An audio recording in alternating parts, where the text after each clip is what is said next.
আসসালামু আলাইকুম প্রিয় দর্শক, সুলতানাস কুকিং চ্যানেলের পক্ষ থেকে আপনাদের জন্য আবারও চলে আসলাম কই মাছ রেসিপি নিয়ে।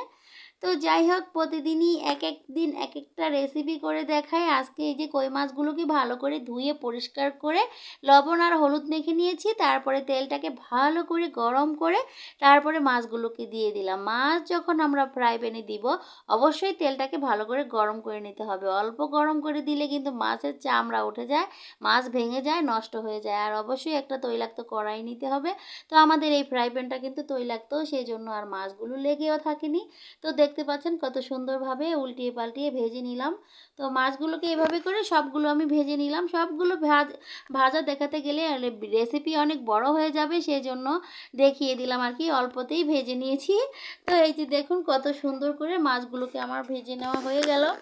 তো এই এখন আমি মাছগুলোকে সাইডে রেখে দেবো। আর এই যে ফ্রাই প্যানের মধ্যে যে তেলগুলো ছিল, সেই তেলগুলো দেখেন ধোয়া উঠে গেছে। তো এখন আমি ওই চুলা থেকে একটু আলতো করে রেখে তারপরে এখানে আমি তেল দিয়ে দিলাম, আরও কিছু সরিষার তেল। আমি অবশ্য সবসময় সরিষার তেল দিয়েই রান্না করি। আর এখন এই তেলের মধ্যে আমি দিয়ে দিলাম বড় সাইজে দুটো পেঁয়াজ কেটে রেখেছিলাম, সেই পেঁয়াজগুলো এখন দিয়ে দিলাম। এগুলোকে এখন আমি 2-3 মিনিটের মতো ভেজে নিব।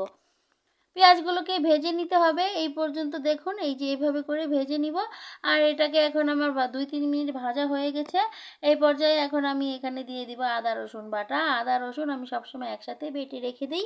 তো এই যে আদা রসুন বাটাটা দিয়ে দিচ্ছি, দেখুন 1.5 চা চামচ আদা রসুন বাটা দিয়ে দিলাম। এগুলোকে এখন আমি ভালো করে একটু মিক্স করে নিব। পেঁয়াজগুলোর সাথে একটু ভেজে নিব আর কি, 2-3 মিনিটের মতো ভেজে নিতে হবে। ভেজে নিলে কি হয় যে আদা রসুনের যে গন্ধটা তাড়াতাড়ি চলে যায়। আর এতে করে কিন্তু তরকারিটা খেতে অনেক বেশি মজা লাগে। তো আমি সবসময় এইভাবেই রান্না করি আর কি। তো এইভাবে করে ভেজে নেওয়া হয়ে গেল আমার। তো এই পর্যায়ে এখন আমি এখানে একটু পানি দিয়ে দিতে হবে। তো পানি দিয়ে তারপরে আবার বাকি মশলাগুলো অ্যাড করব। এখন এই যে দেখুন অল্প করে একটু পানি দিয়ে দিলাম। পানিটাকে দিয়ে আবার একটু নেড়ে চেড়ে মিশিয়ে নিব পানিটা। আর আদা রসুন বাটাটাও আর একটু জাল পাক এভাবে করে। তো এখন আমি এখানে দিয়ে দিচ্ছি 1 চা চামচ হলুদের গুঁড়া, আর দিয়ে দিব 1 চা চামচ ধনিয়ার গুঁড়া। এগুলোকে দিয়ে আবার একটু নেড়েচেড়ে মিশিয়ে নিব। মিশিয়ে নিয়ে এটাকে আরেকটু ভালো করে ভাজা ভাজা করে নিব, তাতে করে মশলার গন্ধটা আবারও চলে যাবে, হলুদের গন্ধ। তো এখন আমি আরও একটু পানি দিয়ে দিলাম, দিয়ে আরও একবার কষিয়ে নিব। মশলাটাকে আমি অনেকক্ষণ করে ধরে কষিয়ে নেই, 4-5 মিনিটের মতো। তো মশলা যদি ভালো করে কষানো হয় তাহলে কিন্তু তরকারি খেতে অনেক বেশি মজা লাগে। এই জন্য তো রান্না করতে গেলে ধৈর্য সহকারে করতে হয় এই কাজটা। আর লবণটা এখনই দিয়ে দিলাম। এটা লবণটা কিন্তু সবসময় মশলা কষানোর সময় দিয়ে দিলে বেশি ভালো, আর পেঁয়াজ ভাজার সময়ও দিলে আরও ভালো, তাতে কোনো সমস্যা নেই। দুইটাই মানে এই লবণটা আগেই দিতে হয় সব। এখন আমার এই যে মশলাগুলো কিন্তু অনেক ভালো করে কষানো হয়ে গেছে, দেখতে পাচ্ছেন তেল বের হয়ে গেছে। এই পর্যায়ে আমি 3টা কাঁচামরিচ দিয়ে দিলাম। কাঁচামরিচগুলো ভেঙে দিয়ে দিয়েছি, আমরা তো বেশি ঝাল খাই না, সেজন্য আর কি ভেঙে দিয়ে দিলাম, মাঝখানে কাটিনি। এভাবে করে দিয়ে এখন আমি মশলাগুলোকে আরও কিছুক্ষণ ভালো করে কষিয়ে নিব। দেখুন মশলাটাকে আমি অনেকক্ষণ কষিয়েছি, যাতে করে মশলাটা একেবারে সুন্দরভাবে ভুনা ভুনা হয়ে যায়। আর মাছগুলো রান্না করলে খেতে কিন্তু অনেক বেশি মজা লাগবে এভাবে করে। সেই জন্য দেখুন কত সুন্দর করে মশলাটাকে একেবারে ভুনা ভুনা তো করেছি, আরও ভালো করে কষাচ্ছি, যাতে করে মশলাটার ভিতরে কোনো রকমের কোনো মশলার সেন্ট না থাকে। এভাবে করে আপনারাও যদি রান্না করেন দেখবেন যে কতটা মজা লাগে মাছের তরকারি ভুনা করলে। যে কোনো তরকারি বা যাই করেন না কেন, এভাবে করে অনেক বেশিক্ষণ ভুনা করে নিতে হবে। জাস্ট যেভাবে করে আমি নিচ্ছি দেখতে পাচ্ছেন তেল চলে এসেছে, তারপরেও আরও কিছুক্ষণ কষিয়ে নিলাম মশলাটাকে। তো এই পর্যায়ে এখন আমি 1/2 লিটারের মতো পানি দিয়ে দিব। 1/2 লিটার পানি দিয়ে এটাকে আমি আরও কিছুক্ষণ জাল করব, যতক্ষণ না বলক চলে আসে। বলক চলে আসলে পরে তারপরে আমি যে মাছগুলো ভেজে রেখেছিলাম, সেই মাছগুলো এখানে এক এক করে দিয়ে দিব। তো এই যে দেখুন আমার এখানে এখনই বলক চলে আসবে। এই তো মাছগুলো দেখুন কত সুন্দর করে ভেজে রেখেছি, এই মাছগুলো এখন বলক চলে এসেছে।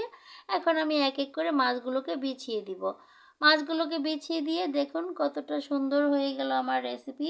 আমার রেসিপি যদি আপনাদের কাছে ভালো লাগে প্লিজ আমার চ্যানেলটাকে সাবস্ক্রাইব করে রাখবেন। আর যারা আমার চ্যানেল অলরেডি সাবস্ক্রাইব করে রেখেছেন তাদেরকে অসংখ্য ধন্যবাদ। আর আমার রেসিপি দেখার জন্য সবাইকে জানাই অনেক অনেক ধন্যবাদ। আর সবাই যদি এরকম আমার পাশে থাকেন তাহলে ইনশাল্লাহ আমি সামনের দিকে অগ্রসর হতে পারবো। আর আমি কিন্তু আরও অনেক ভালো ভালো রেসিপি করতে পারি, আর সামনে আরও ভালো ভালো রেসিপি দিব। তো এখন আর কি এই যে ঈদ গেল, ঈদের পরে এখন আমি একটু কিটো ডায়েটের মধ্যে আছি, সেজন্য একটু কম কম রেসিপি দিচ্ছি। তো যাই হোক, আপনারা কিন্তু অবশ্যই আমার চ্যানেলে আমাকে সবসময় ফলো করবেন। আর দেখুন আমাদের এই যে কই মাছের তরকারিটা কিন্তু কত সুন্দর সহজে ভুনা ভুনা করা হয়ে গেল।